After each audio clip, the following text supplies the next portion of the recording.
नमस्कार दोस्तों, आइए जानते हैं उत्तर प्रदेश की आज की ताजा और बड़ी खबरें। और आप अभी यूपी के किस जिले से इस वीडियो को देख रहे, कमेंट में जरूर बताइए। आज की पहली खबर, लाचार होमगार्डों के आश्रितों को नौकरी पर राहत, यूपी सरकार ने रोक हटाई। मुख्यमंत्री योगी आदित्यनाथ ने दिव्यांग होमगार्डों के परिवारों को आर्थिक सुरक्षा और न्याय सुनिश्चित करने के लिए एक महत्वपूर्ण फैसला लिया। सरकार ने स्थायी रूप से दिव्यांग हो चुके होमगार्डों की नियुक्ति पर लगी रोक हटा दी है। इस फैसले से 250 से अधिक लंबित मामलों का समाधान जल्द होने की संभावना है।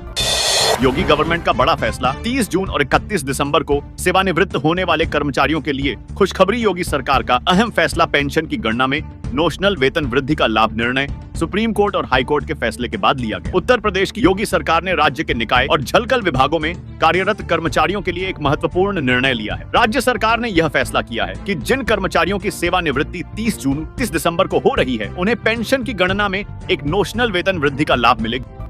यूपी पावर कॉर्पोरेशन बिजली आउटसोर्स कर्मचारियों को बड़ी राहत, दुर्घटना लाभ और क्षतिपूर्ति के आदेश लागू। उत्तर प्रदेश पावर कॉर्पोरेशन ने आउटसोर्स कर्मचारियों की वर्षों पुरानी मांगों को मानते हुए बड़ा कदम उठाया है। अब कार्य के दौरान मृत्यु पर 10 लाख रुपए और अपंगता के मामले में विकलांगता के प्रतिशत के अनुसार क्षतिपूर्ति दी जाए। यह निर्णय कर्मचारियों और उनके परिवारों के लिए बड़ी राहत है। यूपी में हजारों लोगों को मिले जॉब, 5 अरब का बम्पर निवेश, 100 मेगावाट के सोलर पावर प्लांट का प्रोजेक्ट समझिए। हमीरपुर जिले में बीहड़ में बसे गांवों को सोलर लाइट से जगमगाने के लिए अब जल्द ही हैवी क्षमता का सोलर पावर प्लांट का निर्माण शुरू हो। 500 करोड़ की लागत से बनने वाले प्लांट के लिए कंपनी को जमीन भी मिल गई। इस प्लांट में बनने वाली बिजली ग्रिड के जरिए आपूर्ति की जाएगी, जिसका फायदा हमीरपुर के ग्रामीण इलाकों को भी मिलेगा।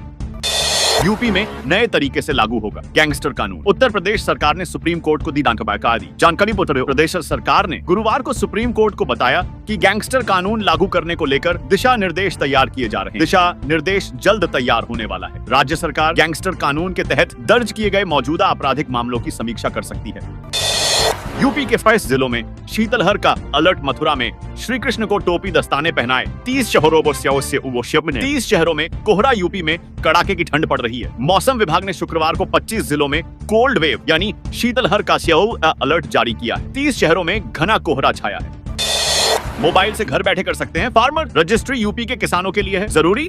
उत्तर प्रदेश में किसानों के लिए फार्मर रजिस्ट्री को अनिवार्य बना दिया गया। अब किसानों को फार्मर रजिस्ट्री करना अनिवार्य होगा। इसका पालन न करने पर तमाम सरकारी सुविधाओं का लाभ नहीं दिया जाएगा। बेरोजगारी पर प्रहार, प्रतिमाह 200-400 रुपए देगी सरकार। जश्न का माहौल। अगर आप भी बेरोजगारी का दंश झेल रहे हैं तो ये खबर आपके चेहरे पर रंगत ला सकती है, क्योंकि देश ही नहीं बल्कि राज्य सरकारें भी अपने अपने राज्य में जरूरतमंदों के लिए तमाम तरह की योजनाएं लेकर आती हैं। प्रयागराज महाकुंभ के लिए मेगा प्लान, 200 AC 600 साधारण और 550 शटल बसें चलाएगा यूपीएसआरटीसी। जानिए इस रूट। प्रयागराज महाकुंभ 2025 के लिए उत्तर प्रदेश रोडवेज ने बड़े पैमाने पर बस सेवाएं चलाने की योजना बनाई है। इसमें 200 AC, 800 साधारण और 550 शटल बसें शामिल होंगी। शटल सेवा में 150 ई बसें भी चलेंगी, जो विभिन्न जिलों से अगले महीने संगम नगरी आनी शुरू हो जाएंगी। अब इन करोड़ों कर्मचारियों को मिला new year gift. Basic salary 21,000 रुपए करेगी। सरकार फाइल हुई। अगर आप भी किसी संगठित क्षेत्र में काम करते हैं तो आपके लिए खुशखबरी है, क्योंकि सरकार न्यू ईयर से पहले देश के करोड़ों कर्मचारियों को बड़ा तोहफा प्लान कर रही है। हर घर जल गांव बसाएगी योगी सरकार। महाकुंभ 2025 में दिखेगी नए बुंदेलखंड की झांकी। योगी सरकार के मार्गदर्शन में ग्रामीण जलापूर्ति और नमामि गंगे विभाग महाकुंभ 2025 की तैयारी कर रहा है। 51 दिनों तक चलने वाली यहाँ की प्रदर्शनी में कई कार्यक्रम होंगे। प्रदर्शनी में बुंदेलखंड की ग्रामीण महिलाओं को मंच मुहैया कराया जाएगा। ये महिलाएं बुंदेलखंड में बदलाव की कहानी बयां करेंगी। अयोध्या के 109 केंद्रों पर होगी हाई स्कूल इंटरमीडिएट की परीक्षा। प्रैक्टिकल परीक्षाओं के दौरान सेक्टर मजिस्ट्रेटों की होगी तैनाती। माध्यमिक शिक्षा परिषद की परीक्षाओं के शुरू होने से पहले जिले में प्रयोगात्मक परीक्षाओं को कराने की तैयारी शुरू हो गई। जिले में करीब 109 केंद्रों पर हाई स्कूल व इंटरमीडिएट की परीक्षाएं होंगी। प्रयोगात्मक परीक्षाओं को भी सेक्टर मजिस्ट्रेट की निगरानी में कराया जाएगा।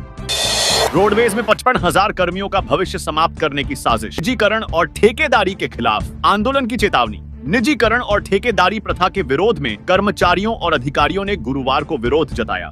विरोध के दौरान पीपीपी मॉडल के तहत निगम के अस्तित्व को समाप्त करने की साजिश रचने का आरोप लगाया। कर्मचारियों का कहना है कि यह कदम 55,000 कर्मचारियों के भविष्य को समाप्त करने के समान है। इसके खिलाफ वे एकजुट होकर प्रतिरोध करेंगे।